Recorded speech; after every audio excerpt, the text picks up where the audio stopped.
इतर शेतकरी दुग्ध व्यवसाय करते ती, तर त्यांना एक काय संदेश देऊ इच्छिता? त्यांना संदेश म्हणजे हीच राहील की वापरून बघा. वापरून बघितल्याशिवाय तर म्हणजे आपल्याला समजणार नाही. म्हणजे वापरून बघून अनुभव घ्यायचा आणि अनुभवातनं पुढे जायचं. मला सांग, ह्याच्या आधी पण तुम्ही ह्याला पावडर वगैरे इतर हो, भरपूर म्हणजे मिनरल तर कंटिन्यू चालूच असायचं. कॉस्टिंग बघायला गेलं तर तसं मिल्क चार्जरचं आणि इतरचं जर तुलना केली तर मिल्क चार्जर मध्ये वैदिक येत आहे ना पूर्णपणे. कारण मिल्क चार्जर आणि इतर प्रोडक्टची तुलनाच होऊ शकत नाही मिल्क, तेच की. कारण की केमिकलचे ते केमिकलचे प्रोडक्ट येतात आणि मिल्क चार्जर वैदिक येतं. त्याचा साईड इफेक्ट गुरांना काय नाही. मिल्क चार्जर तब्येत वगैरे चांगलं राहतात. जी काही इतर पावडरवर खर्च करायचा त्यावेळेस बी तुम्हाला समस्या यायच्याच.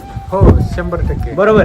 म्हणजे फॅट एसएनएफ लागत नसायचं, गुरं आजारी पडणे वगैरे असं समस्या राहायच्याच. मग मला सांगा, आपण ती पावडर देत होतो कशासाठी? पावडर म्हणजे कशासाठी? आता मार्केट मधले म्हणजे कंपन्या इतर लोक सांगते ती चारा म्हणून चारायचे. मार्केटमध्ये कंपन्या भरपूर आहेत. त्यांनी सांगायचं की बाबा आमची पावडर वापरल्यानंतर ना तुमचं दूध वाढतंय, फॅट वाढतंय, एसएनएफ वाढतंय. आता आपण एक प्रॅक्टिकली विचार करून आपण वापरून बघायचं आणि आपल्या अनुभवातनं पुढे जायचं. पण आतापर्यंत तुम्ही एवढ्या वापरले आणि मिल्क चार्जर वापरलं तर किती तुम्हाला जमीन आसमानचा फरक जाणवला? हो, फरक भरपूर आहे. फरक म्हणजे कॉस्टिंग जर काढून बघितलं, दुधाच्या रेट मध्ये, क्वांटिटी मध्ये आणि क्वालिटी मध्ये, ह्या तिन्ही गोष्टीमध्ये फरक पडतोय.